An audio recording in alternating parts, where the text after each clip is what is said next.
C'était aussi la même chose avec Khalifa Ababacar Sall, Barthélémy Diaz et Ousmane Sonko aussi, Clédor. Léegi c'est vrai que c'est une coïncidence. Tous les mois de mars, on l'avait noté ci événement Ousmane Sonko yi. Dañuy jànkonteeg yu mel nii. Parce que Khalifa Sall ak Karim Wade, c'était aussi le 3 mars, début mars. Donc Barthélémy hier c'était le 2, aujourd'hui c'est le 3. Donc c'est toujours cette date qui revient. Te bëri na ay observateurs yu ci def beneen jàngat.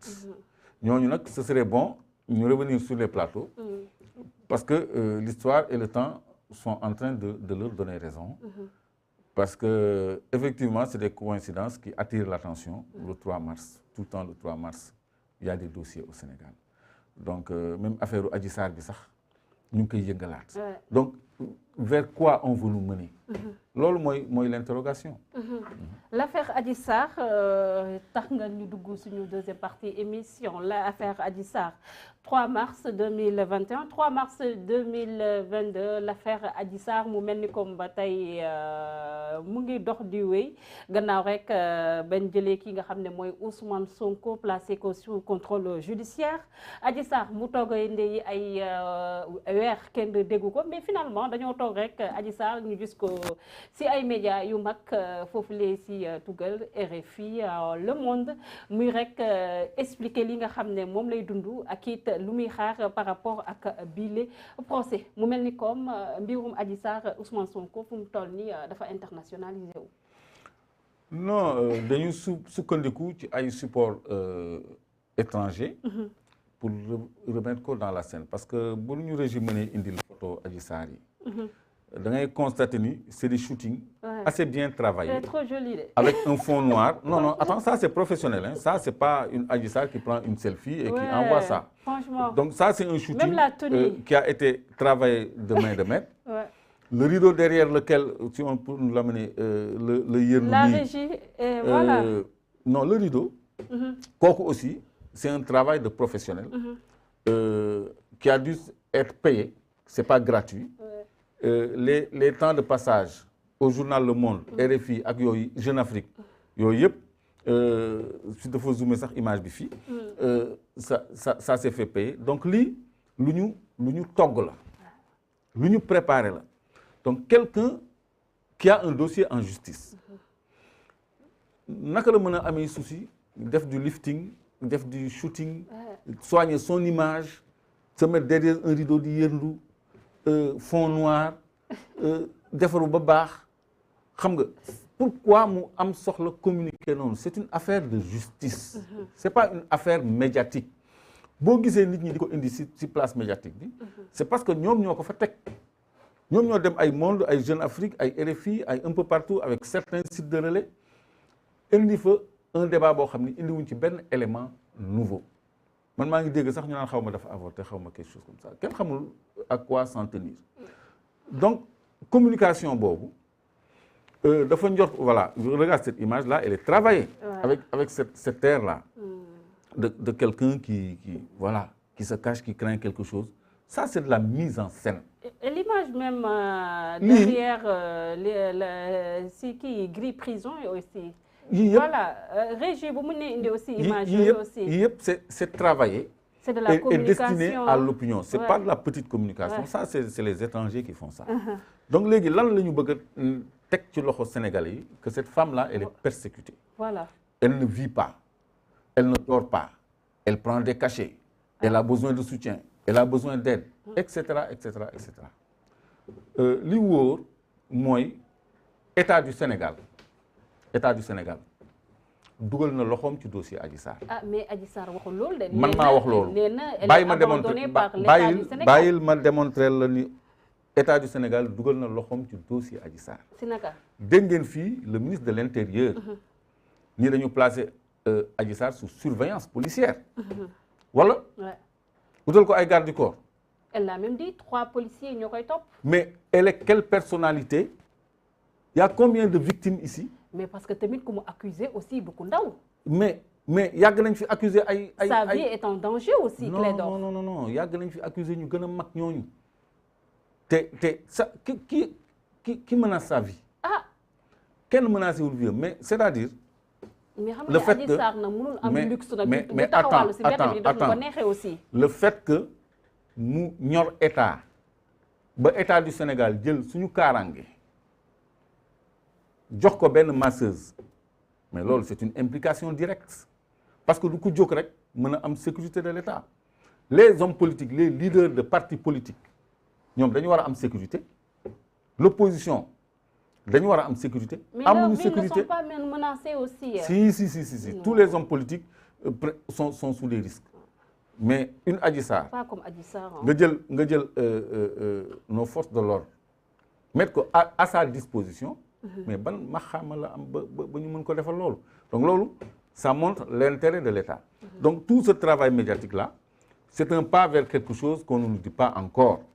mais les gens sont là gis nga Sénégalais yi ils sont hermétiques aux manipulations maanaam togg ak fexe ak lijjanteeg yooyu nit ñi dañuy xaar rek ba ci cëppaandaw bi ba fan la ñu bëgg fan la wànnante di mujj ak ay gëtam donc ñi fi nekkoon na ngi fi ñoom fu ñu mënti wiiri ak lu ñu mënti teg mais nit ñaa ngi leen di xaar.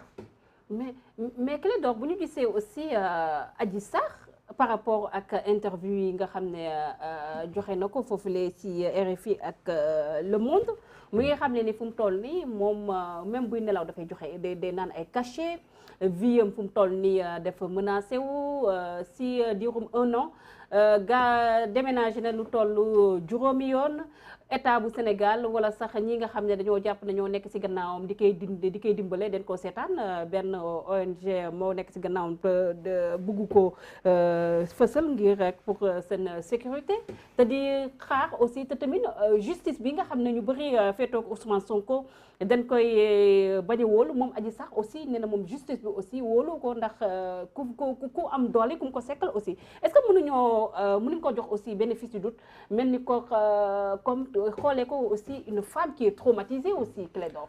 waaw analysons en surface kese une femme qui est traumatisée boo xam ni sécurité am ministère de l'intérieur moo ko des elle est quand même traumatisée dossier am yóbbu na ko en justice ba ñu woo Ousmane Sonko elle est quand même traumatisée kooku moo wax tey ni wóoluwul justice du Sénégal parce que dafa mel ni dañu ragal Ousmane Sonko loolu appel la c'est un appel pour que ñu am lu ñu teg Ousmane Sonko communication li ñu waxul ngay dégg donc moom nee na justice bi wóoluwu ko ba noppi justice bi dafa mel ne dañoo ragal Ousmane Sonko loolu mooy justice bi xoolal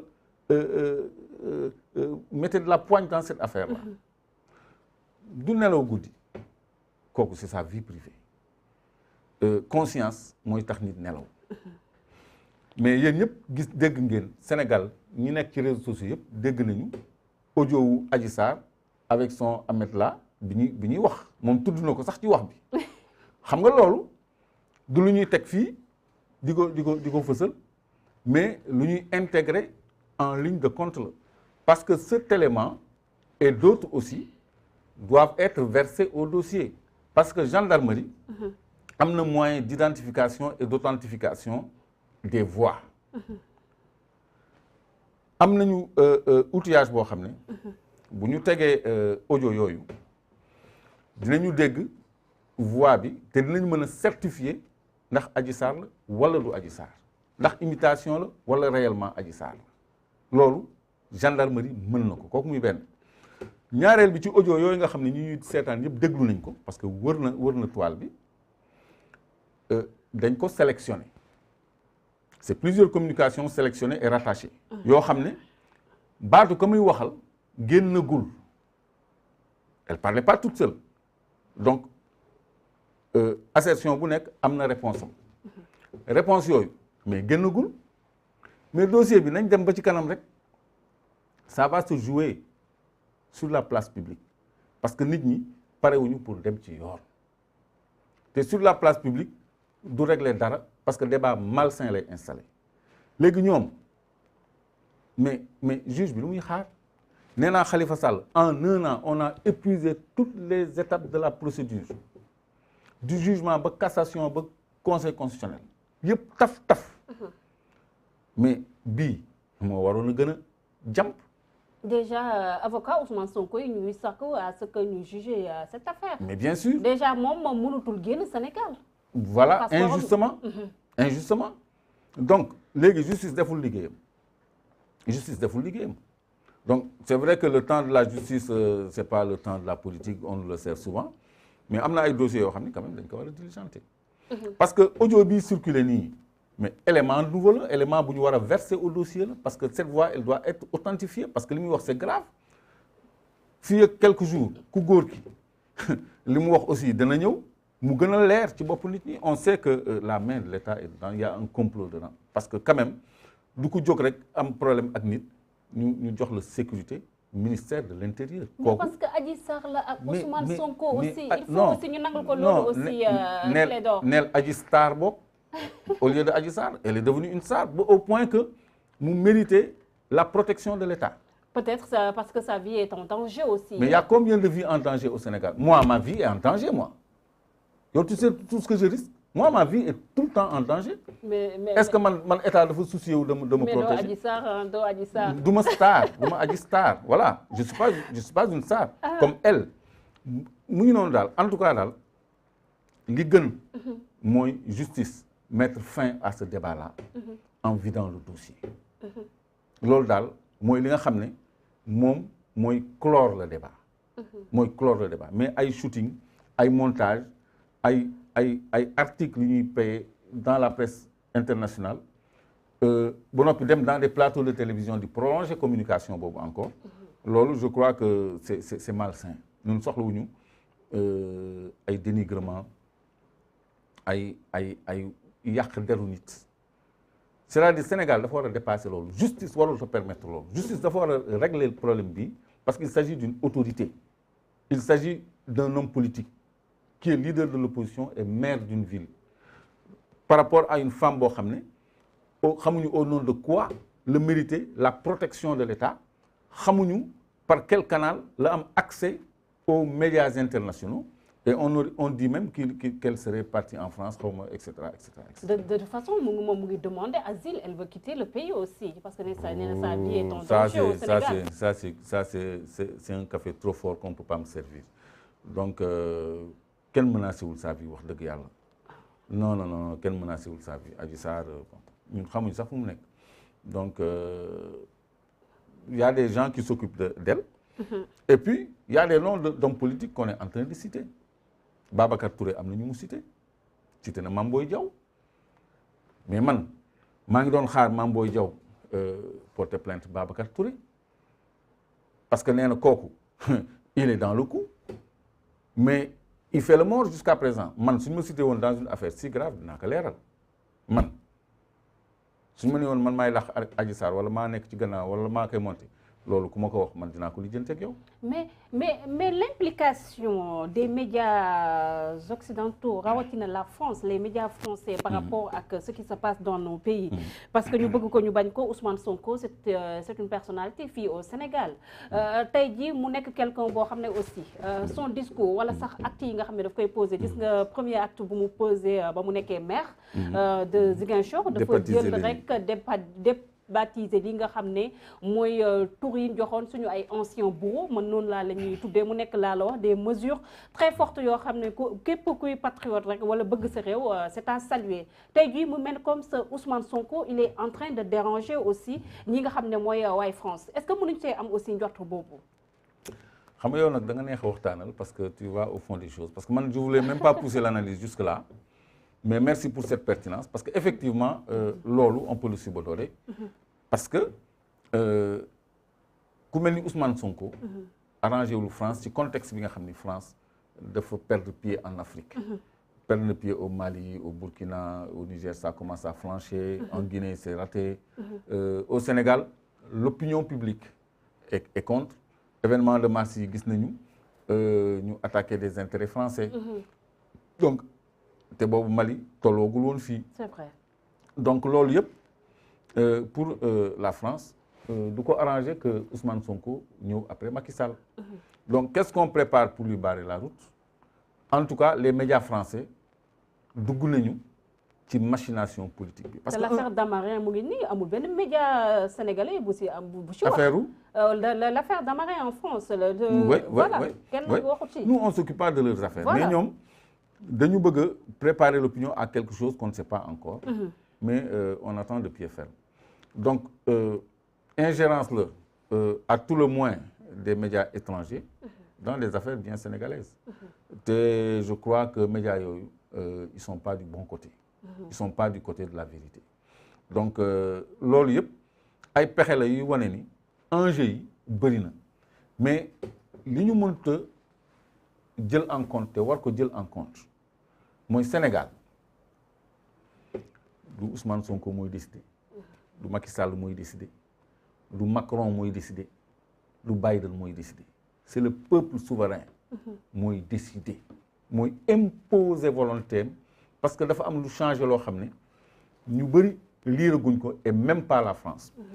France ak régime bi combinaison bu ñu mën ci teg le peuple peut les débouter gis nga askan bii niiraan bi toppoon coupe d'Afrique bi ak cette masse silencieuse là va imposer sa volonté à quiconque voudra rester en travers de sa volonté képp koo xam ne bëgg na xañ askan bi li mu bëgg askan bi mooy foqati baatam fi mu nekk nii askanu Sénégal gëm nañu ni gis nga bi ñu convoqué Barth mais askan bee tax gars yi dellu gannaaw pression populaire moo tax gars yi dellu gannaaw mars aussi pression populaire man heure bi war ma woon fekk fii moi j'aurais dû être retenu jusqu'au en 2024. Ah bon? Au minimum ci la ñu naroon bàyyi man Assane Diouf ak Guy Marius Sagna c'est les jeunes qui nous ont libérés. Ils ont imposé leur volonté ba reculer le régime bi